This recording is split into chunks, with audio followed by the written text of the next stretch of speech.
in Mexico and you're in Puerto Vallarta, it's all about location, location, location. Hi. Hey, here she is. Yeah. Beautiful, beautiful place. This condo building is 3 years old. I've been renting since last September. I have a 2-year lease. Again, a very kind of IKEA type kitchen. This my incredible view and what I call my bohemian lady of the manor decorating style. Beautiful. Yeah, I do this on a shoestring. I love to sew. So this is what it's all about. Well, we're so excited today to have Francine with us. She's a friend of a friend, and Barbara, who you might have seen on our YouTube channel, recommended that we get in touch with Francine so we can hear her story. So here we are. So say hello. Hi, I'm Francine Britton. I have been an educator forever and ever and ever, and I worked for a nonprofit in 26 countries around the world, and I left the U.S. many years ago and never went back. I was able to retire early. I had written some books, so I knew I would have an income stream, and I had a pension, and I knew it would just be a few years till Social Security. I had been based in Mexico City doing the work that I do and fell in love with Mexico. And I knew that I still wanted to consult and continue working, on an ad hoc basis. So Mexico seemed the perfect choice, and it has been. And did you live in Mexico City for a while? I did for 2 years. And then working. What brought you to Puerto Vallarta?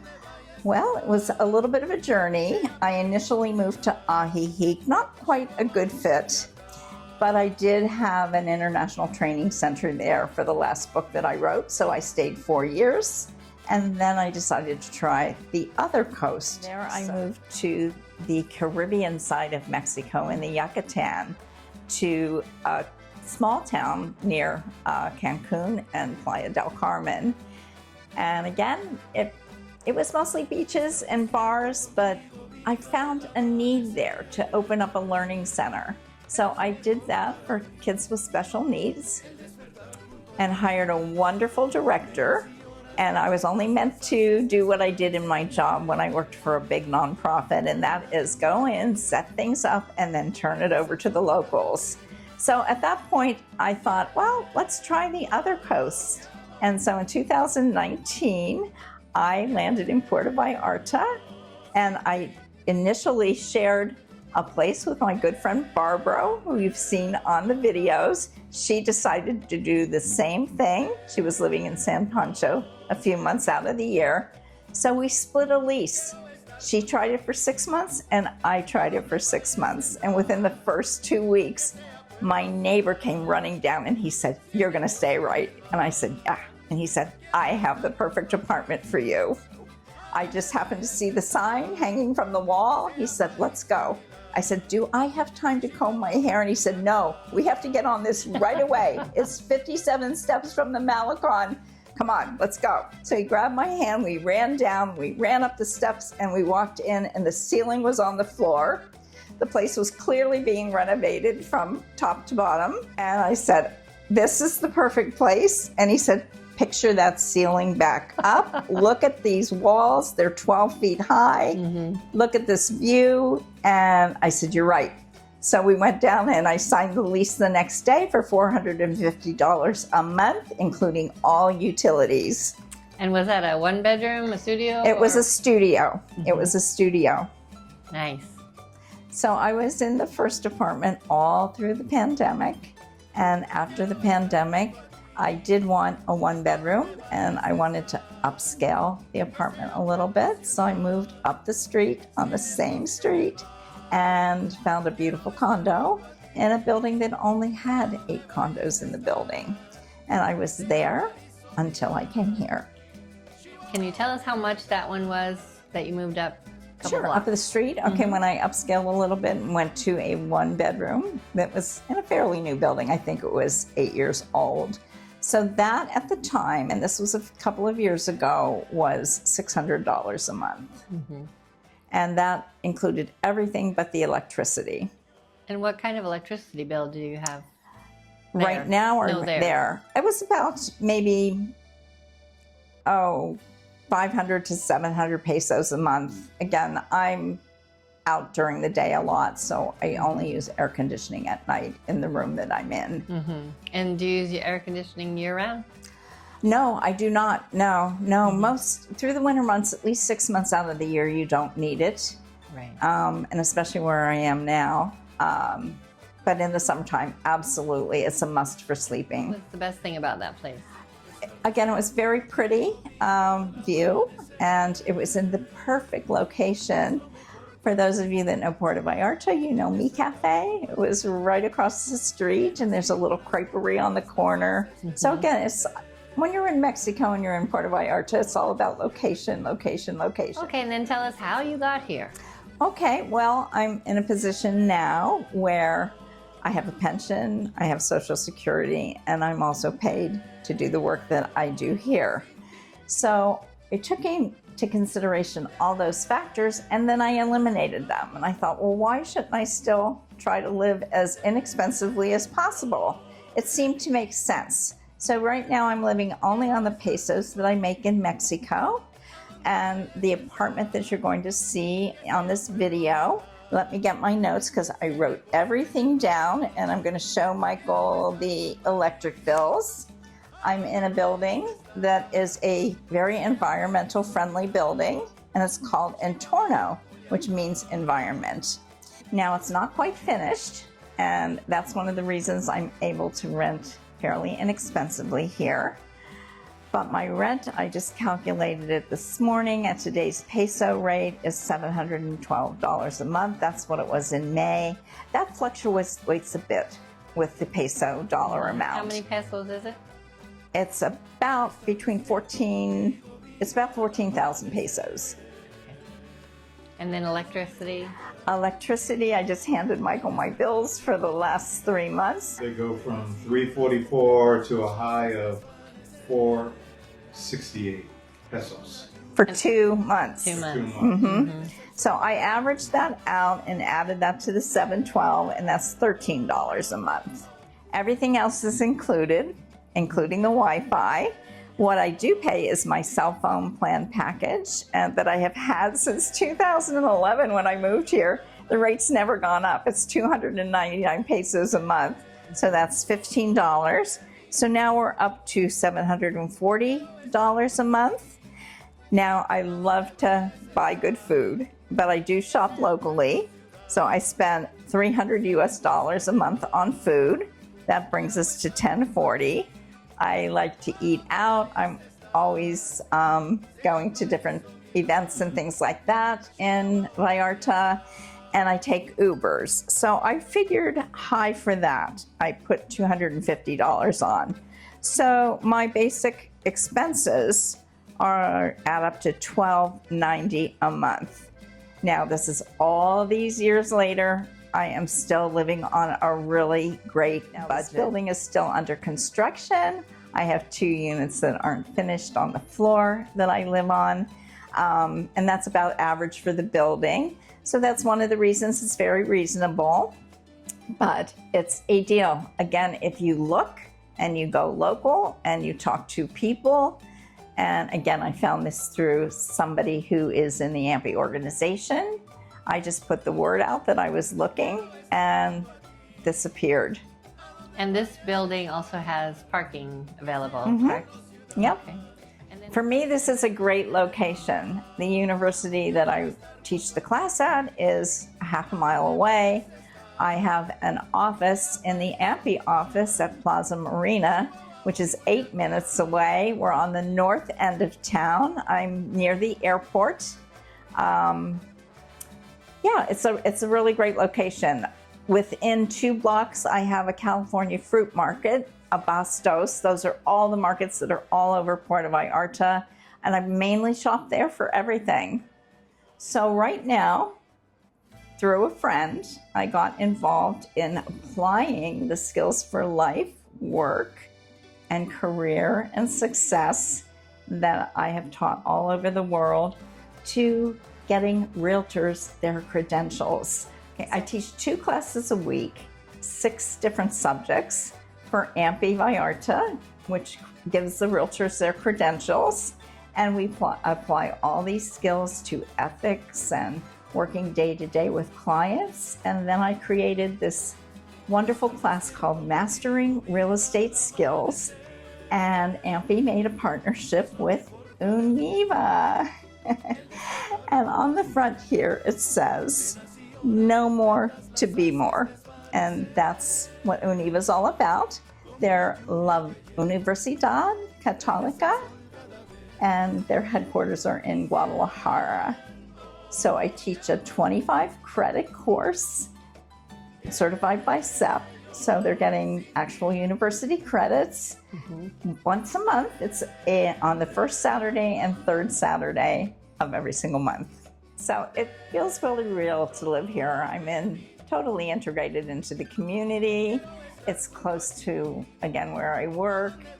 From this incredible view from this condo, I see the planes taking off and landing. From the pool, I have a view of the ocean and the mountains. My condo faces the mountains. I'm on the flyby path for the birds in the morning, and they are really noisy, and that's my alarm clock. At night, the windows are huge. In the middle of my bedroom window was Mercury last night. I saw the 6 planets. So I'm really enjoying having this incredible mountain view. Wonderful. And how about safety? How do you feel about safety? Well, this building has 24/7 security. Nobody gets in through the lobby that you guys came in. And as you saw when I was coming in, there's a little security cage. So I come in, lock that behind me, unload all my groceries and things into the main part of the house through the front door. And how long does it take you to get to your shopping areas? Or down to the market, there's a kiosco right on the corner, which is wonderful. Lupita. And this is Lupita. She has 3 locations. Oh, Yep. She's also in the lobby area of another building right across from La Comer, and she's in Fluvial. nice. So it's Lupita Bustos Pasteleria and Cafe. So I hope you're enjoying the video this far. And if you are, don't forget to Like and subscribe, and remember, subscribing is really free. It is. And stay tuned for the rest of the video because we're going to show you what Francine's shopping experience is like. And after that, we'll delve into her residency and her healthcare situation. So stay with us.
I'm going to ask you about residency.